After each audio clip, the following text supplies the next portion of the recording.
بسم اللہ الرحمن الرحیم۔ ناظرین، آج 1 دسمبر ہے، جمعرات کا دن اور سن 2022 صبح کا وقت۔ آپ کا اپنا میزبان جاوید اقبال پھر سے نئے پروگرام کے ساتھ آپ کی خدمت میں حاضر ہے۔ خوبصورت صبح، بہترین مارننگ، سو گڈ مارننگ، صبح خیر اینڈ السلام علیکم ایوری ون۔ کیسے ہیں آپ سب لوگ؟ ٹھیک ہیں، فریش ہیں، اچھے موڈ میں ہیں؟ تو چلیے شروع کرتے ہیں حسب معمول صبح کے پروگرام کا پہلا اور مین سیگمنٹ، تاریخ ہندوستان۔ ہندوستان کی تاریخ کو پھرتے پھرتے ہم پہنچے ہوئے 18ویں صدی کے آغاز میں۔ 18ویں صدی کا سورج طلوع ہو چکا، آغاز ہو چکا، اور ہندوستان میں مغل بادشاہوں کی، مغلیہ خاندان کا چھٹا چشم و چراغ یعنی محی الدین اورنگزیب عالمگیر 1707 میں وفات پا جاتا ہے۔ مغل بادشاہوں کے کل 15 نمبروں میں سے اس کا نمبر جو تھا وہ چھٹا تھا، لیکن اگر صحیح پوچھے نا، تاریخ کو اگر مانے تو پھر یہ آخری نامور ہی بادشاہ تھا۔ اس کے زمانے میں بتا چکا ہوں تفصیل کے ساتھ، اس کی تاریخ کو ہم نے، حیات کو، اس کی زندگی کو ڈسکس کر لیا پچھلی قسطوں میں۔ اوور ویو تھوڑا سا دیتا ہوں مختصراً۔ اس کے زمانے میں جتنا ہندوستان کا جتنا علاقہ اور ایریا مغلیہ خاندان کے تخت دلی کے زیر اثر اور قبضے میں رہا، اور کسی بادشاہ کے قبضے میں نہیں آیا۔ لیکن اس کی اپنی غلطیوں سے، اس کی اپنی سخت مزاجی کی وجہ سے، اس کی اپنی سخت گیری کی وجہ سے اس نے اپنے دشمن خود پیدا کر لیے۔ ان میں سے 3 دھڑے نامور تھے جو سب سے سرِ فہرست اور بڑے نام تھے۔ ان میں سے نمبر 1 راجپوتوں کا دھڑا، ان کا جو گروہ تھا، ان کی جو کمیونٹی تھی، وہ مغلیہ سلطنت کو سہارا دینے کے لیے بنیادی کام کیا کرتی تھی، ان سے بگاڑ لی، ان سے جنگ و جدل شروع کر دی، قتل و غارت گری شروع کر دی۔ دوسرے نمبر پہ تھے مرہٹے، ادھر دکنی ہندوستان میں۔ سیوا جی کی زیر قیادت انہوں نے اورنگزیب عالمگیر کو ناکوں چنے چبوائے رکھے۔ اس جنگ کا کوئی الٹیمیٹ نتیجہ تو نہیں نکلا کہ اورنگزیب عالمگیر جو تھے وہ 1707 میں فوت ہو گئے۔ اور تیسرا گروپ اور دھڑا جو تھا وہ تھا سکھوں کی کمیونٹی۔ یہ وہ مین اور بڑے بڑے دھڑے تھے ہندوستان کے، جن کے ساتھ دشمنی پیدا کر لی تھی اورنگزیب عالمگیر نے، اور سکھوں جیسی شریف النفس قوم کو بھی اس نے تلوار اٹھانے پہ مجبور کر دیا تھا، جن کو جنگ و جدل کا پتہ ہی نہیں تھا۔ خیر، ان تینوں دھڑوں میں سے، تینوں کمیونٹیز میں سے اورنگزیب عالمگیر کے سامنے کسی نے ایک نے بھی ہتھیار نہیں پھینکے، اپنی اپنی جگہ پہ ڈٹے رہے، کٹتے رہے، مرتے رہے، مگر نہ تو جھکے ہیں اور نہ بکے ہیں۔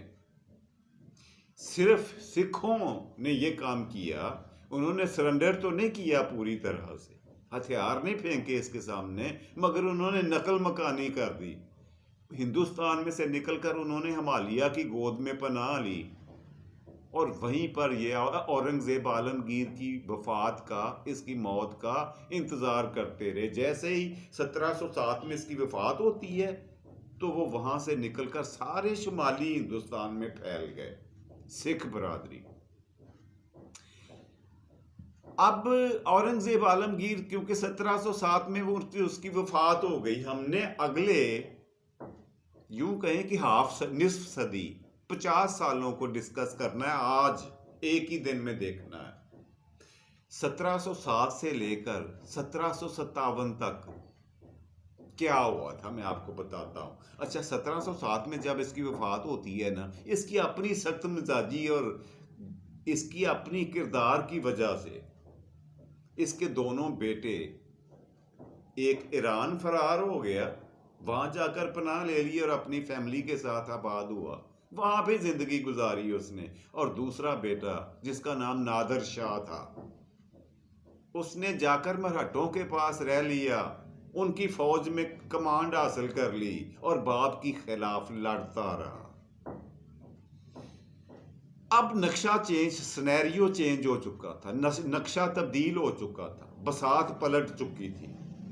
جب 1707 میں اورنگزیب عالمگیر کی وفات ہوئی تو قیادت کا فقدان پیدا ہو گیا. بہت سارے ناموں پہ غور کیا گیا. جو وزیر، مشیر اور صاحب اختیار لوگ تھے، انہوں نے اس کا بادشاہ بنانے کے لیے اس کی جگہ پہ، اورنگزیب کی جگہ پہ بڑے ناموں پر غور کیا، لیکن اتفاق کسی نام پر نہ ہو سکا. تھک ہار کر انہوں نے پہلے ایران میں اس کے بڑے بادشاہ سے رابطہ کیا، اس نے آنے سے انکار کر دیا. مگر جو چھوٹا بیٹا نادر شاہ تھا، ادھر مرہٹوں میں دکنی ہندوستان میں تھا، اس سے رابطہ کیا گیا کہ اگر آپ آ کر بیٹھیں باپ کے تخت پر تو تخت دلی کو بچایا جا سکتا ہے، ورنہ یہ بکھر کے رہ جائے گا، ٹکڑے ٹکڑے ہو جائے گا. بہادر شاہ نے مرہٹوں کے ساتھ مشورہ کیا. اب مرہٹے جو تھے ان میں یہ جب پلا پڑا تھا، اس کی فیملی بھی وہیں پہ تھی. نام کو تو یہ حسب نسب کے لحاظ سے مغلیہ خاندان سے ضرور تھا، مگر تربیت کے لحاظ سے، ماحول کے لحاظ سے، ذہنیت کے لحاظ سے مرہٹوں جیسا ہی تھا. اس نے خیر سب کے کہنے پر اور مرہٹوں سے کے مشورے کے بعد اس نے دلی کا رخ کیا اور باپ کی جگہ تخت پر بیٹھا. اس سے کنٹرول نہ ہو سکا ہندوستان.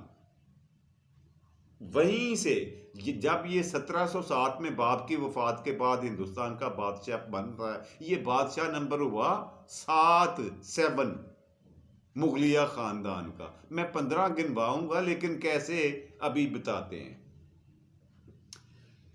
5 سال تک یہ حکومت پر رہا، لیکن سارے کے سارے صوبوں کے جو حاکم تھے، جنہیں صوبے دار کہا جاتا تھا، وہ سارے کے سارے اس کے ہاتھ سے پھسلتے گئے. وہ برائے نام تخت دلی کے متحد رہ گئے.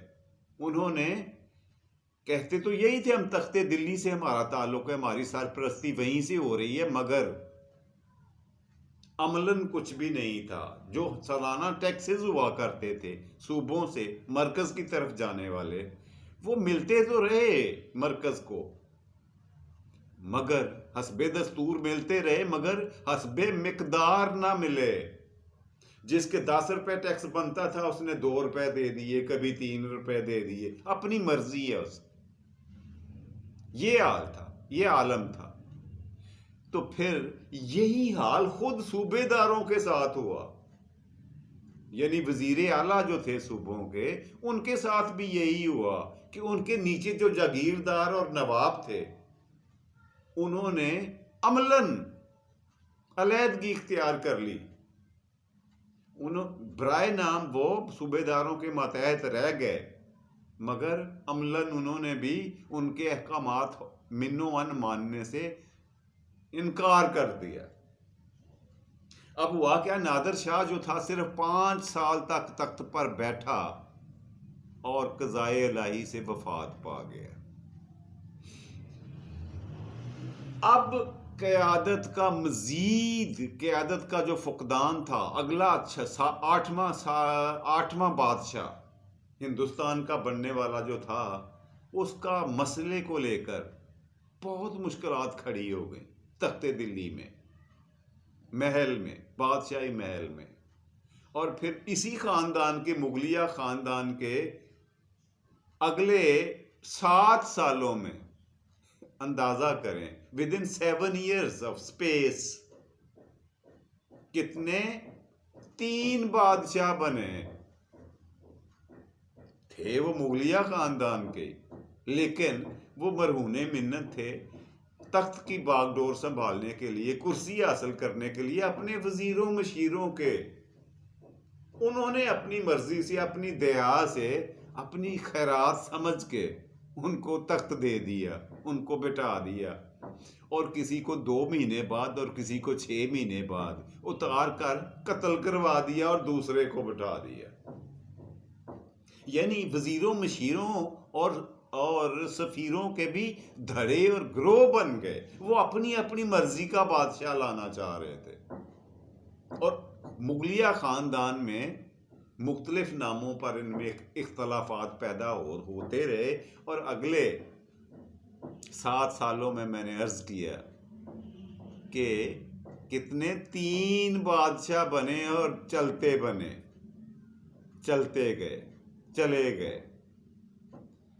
اب بادشاہ اورنگزیب عالمگیر اور نادر شاہ کو بھی مرے ہوئے، اب یہ 1712 کی بات ہے جب نادر شاہ فوت ہوتا ہے۔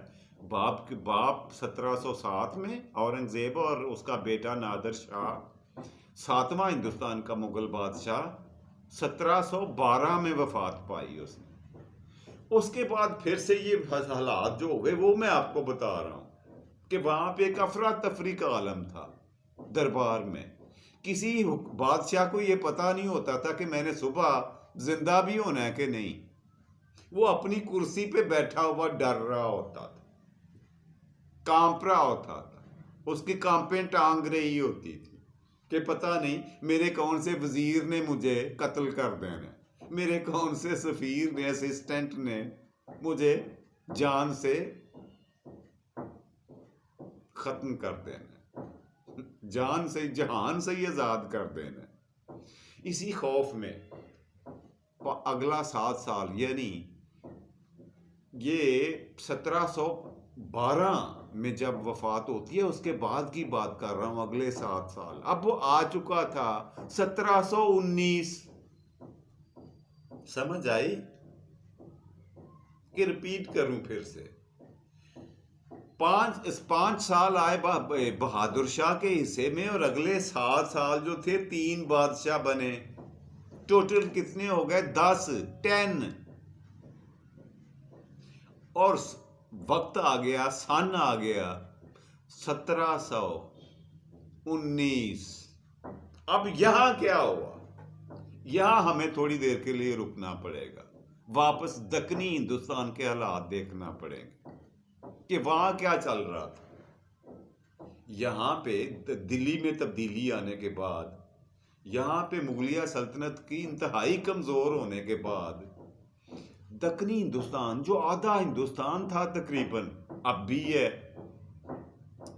وہاں پہ وہ مرہٹوں کا راج قائم رہا۔ وہاں پہ ایسا سردار، وہی تاریخ کا ایک مشہور و معروف نام، وہ ایک دلیر جرنیل بھی تھا، ایک اچھا انسان بھی تھا، اور تاریخ نے اسے مختلف اوقات میں مختلف اوصاف سے یاد کیا ہے۔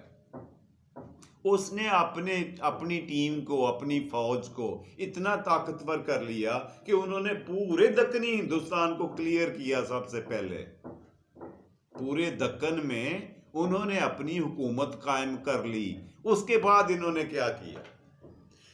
راجہ سیوا جی نے بتایا کرتا تھا اپنی فوج کو، اپنے ساتھیوں کو، اپنے گروپ کے لوگوں کو کہ پیسہ کمانے کا ذریعہ معاش جو ہے، اس کا واحد اور سب سے آسان حل جو ہے نا، وہ لوٹ کھسوٹ ہے، ڈکیتی ہی سب سے بہتر کام ہے، چوری اور ڈکیتی۔ اب انہوں نے کیا کرنا شروع کیا کہ بجائے دکن میں لوٹ مار کرنے کے، ان لوگوں کو تنگ کرنا کم کر دیا۔ چھوڑا تو نہیں، ختم تو نہیں کیا یہ کام، لیکن کم کر دیا، اور اپنی مصروفیات، اپنی سرگرمیاں سینٹرل انڈیا کی طرف لے آئے۔ یہ گروپوں کی شکل میں خاص طور پر اس وقت انٹر ہوا کرتے تھے جب یہ ہندوستان میں فصلیں پکا کرتی تھی۔ فصلیں پک جاتی تو ان کو پتہ چل جاتا کہ اب کاشتکاروں کے گھروں میں اناج دانہ اور روپیہ پیسہ آ گیا ہے، لہٰذا وہ آتے گھوڑوں پہ بیٹھ کر، تلواروں سے مسلح ہو کر، تیر اور نیزہ ساتھ لے کر، اور گاؤں کے گاؤں لوٹ لیتے ایک دن میں۔ کئی بستیاں، دیہات لوٹ کر جمع کر لیتے، اجاڑ دیتے ہر چیز، یہاں تک کہ ان کے مال مویشی بھی اپنے ساتھ لے جاتے، کاشتکاروں کے، ذمہ داروں کے۔ اس میں کسی نہ کوئی کسی نواب کو، نہ جاگیردار کو، نہ کسی چودھری کو کوئی معافی نہیں ہوا کرتی تھی۔ یہ سلسلہ اگلے 40 سال چلتا رہا، اس لیے کہ ان کے سامنے جو واحد رستہ اور دیوار اور رکاوٹ تھی وہ اورنگزیب عالمگیر تھا، جو اب ہٹ چکا تھا۔ اس کی وفات کے بعد ان کے سامنے کوئی چیز ان کو روکنے والی نہیں تھی، اور یہ آدھے ہندوستان سے زیادہ تک ان کا عمل دخل ہوتا گیا۔ یہاں پہ انہوں نے سینٹرل انڈیا میں، وسطی ہندوستان میں، یہاں تک انہوں نے حکومت نہیں کی، صرف اس کو کمائی کا ذریعہ رکھا، اس کو ذریعہ معاش بنائے رکھا۔ یعنی ہر 6 مہینے کے بعد یہاں آ کر پورے علاقوں میں ڈھیروں مال اکٹھا کر کے لے جاتے اور اگلے 6 مہینے بیٹھ کر کھایا کرتے، 40 سال تک۔ لیکن یہ عرصہ جو مرہٹوں کا تھا، اس کا جو اپنا سردار تھا سیوا جی، وہ بھی وفات پا گیا۔ راجہ سیوا جی جو تھے، اورنگزیب کے بعد اس کی وفات بھی ہو گئی۔ اب اس کے 3 بیٹوں میں سے کوئی بھی اس قابل نہیں تھا کہ وہ ملک کی فوج کی کمانڈ کر سکتا، اس لیے کہ راجہ سیوا نے کبھی بھی ان کی سیکیورٹی کے پیش نظر، ان کی جان بچانے کی خاطر ان کو جنگ و جدل سے دور رکھا، ان کو تیر تلوار اور نیزہ چلانا سکھایا ہی نہیں، ان کو کبھی میدان جنگ میں نہیں اتارا، اپنے 3 بیٹوں کو۔ اب ان تینوں میں سے کسی سے یہ توقع، یہ امید نہیں کی جا سکتی تھی کہ وہ اپنے باپ راجہ سیوا جی کی جگہ مرہٹوں کی قیادت کرے گا۔ پھر اس کے بعد یہ ہوا کہ ایک نیا نام سامنے آیا، جو سمبھاجی، مرہٹوں کے روحانی پیشوا کا بیٹا، روحانی پیشوا تھا سمبھاجی، اس کے بارے میں نے آپ کو بتایا ہے۔ اس کا بیٹا جس کا نام شاہو تھا، شاہو تھا، یہ بچپن میں ہی اس کو اٹھا کر مغل خاندان اپنے دربار میں لے آیا تھا۔ راجہ سمبھا کا بیٹا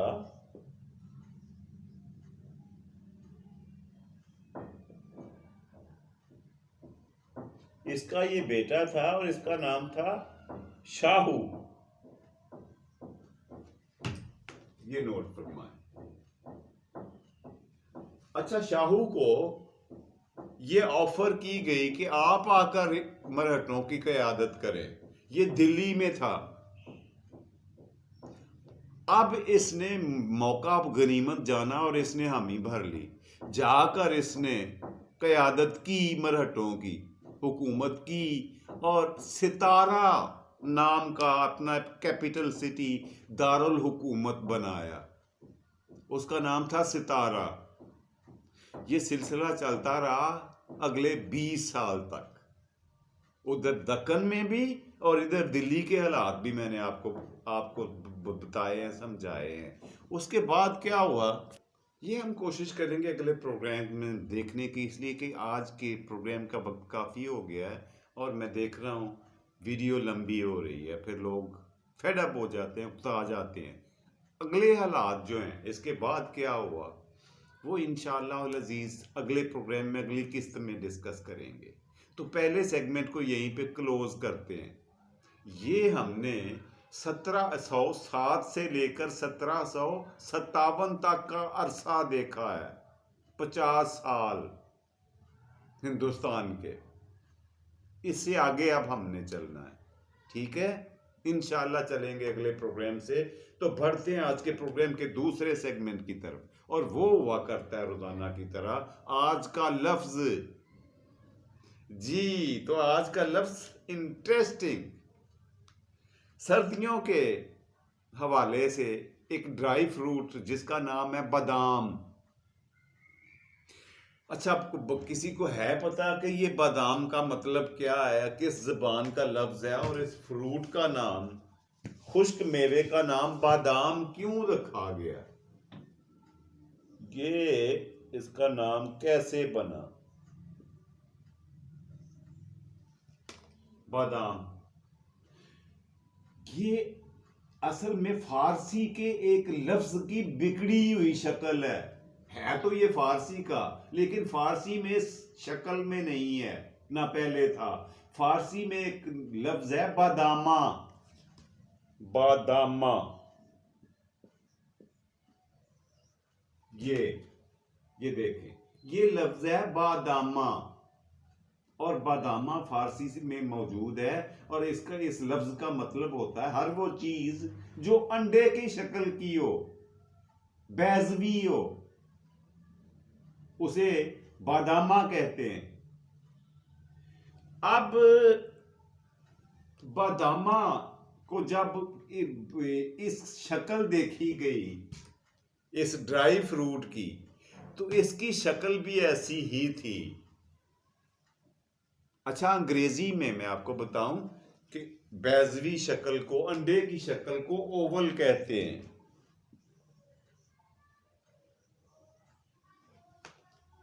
اوول شیپ. جی، تو جب اس کی شکل دیکھی گئی اس ڈرائی فروٹ کی، تو وہ بالکل انڈے سے ملتی، اس کی شکل کی تھی. اس لیے اس کا نام بادامہ سے بادام رکھ دیا گیا، اور یہ آج تک یہی چلتا آ رہا ہے. وہ آپ نے بعض گانے سنے ہوں گے، بعض باتیں دیکھی ہوں گی، بادامی آنکھوں والا. لوگوں کو کہا جاتا ہے کہ فلاں بندہ بادامی آنکھوں، مطلب بیضوی شکل کی آنکھیں، بالکل ایسے جیسے بادام ہوتا ہے، اور بادام کہتے ہیں بیضوی شکل کو، بادامہ کو. امید ہے آج کا لفظ آپ کو اچھا لگا ہوگا. بڑھتے ہیں آج کے پروگرام کے تیسرے آخری اور مزیدار سیگمنٹ کی طرف، اور وہ ہے آج کی بات. ناظرین، یہ اللہ اور اس کے بندے کا جو تعلق ہے نا، اس کی بڑی شکلیں ہوتی ہیں، بڑے رنگ ہوتے ہیں اس کے، مگر تہجد کے وقت اٹھنا، نوافل پڑھنا اور خوشبو سونگھنا رات کے اس حصے کی، تہجد کے وقت کی، جو آسمانوں سے اتری ہوئی ہوتی ہے، بذات خود ایک صحت مند کارروائی ہے. مگر میں جو چیز آپ کو آپ کے ساتھ شیئر کرنے جا رہا ہوں، وہ یہ ہے کہ تہجد میں گرائے ہوئے آنسو، انسان کے تہجد میں گرائے ہوئے، بہائے ہوئے آنسو، اور ان آنسوؤں اور عرش اللہ یعنی عرش بری کے درمیان کوئی نہ فاصلہ ہوتا ہے نہ پردہ ہوتا ہے. اور وہاں پہ جو ہستی موجود ہے، اس کو ان آنسوؤں کی زبان کی بھی ضرورت نہیں ہے، وہ اس میں چھپا ہوا، اس کا ٹرانسلیشن بھی ہو جاتی ہے وہاں پہ، کہ یہ آنسوؤں میں کیا لکھا ہوا ہے، وجہ کیا ہے، سوال کیا ہے، مسئلہ کیا ہے. اس کی تشریح کرنے کی بھی، ترجمہ بتانے کی بھی ضرورت نہیں پڑتی آنسوؤں کی. اور پھر اللہ کے اس بندے کے لیے کوئی کام دنیا کا مشکل نہیں رہ جاتا، ہر ناممکن چیز ممکن ہو جاتی ہے. دنیا کی کوئی تنگی، کوئی ترسی، کوئی مصیبت، کوئی بلا اپنی پیروں پر کھڑی نہیں رہ سکتی جب سونا خالق کائنات تہجد گزار کے آنسوؤں کو دیکھ لیتا. جی، میری بات پہ ذرا غور کیجیے گا، مجھے اپنی دعاؤں میں یاد رکھیے گا. خوش رہیں، خوش رکھیں، خوشیاں بانٹیں اور خوشیاں سمیٹیں. اپنا اور اپنے پیاروں کا ڈھیر سارا خیال رکھا کریں. رب رکھا اور پاکستان زندہ باد.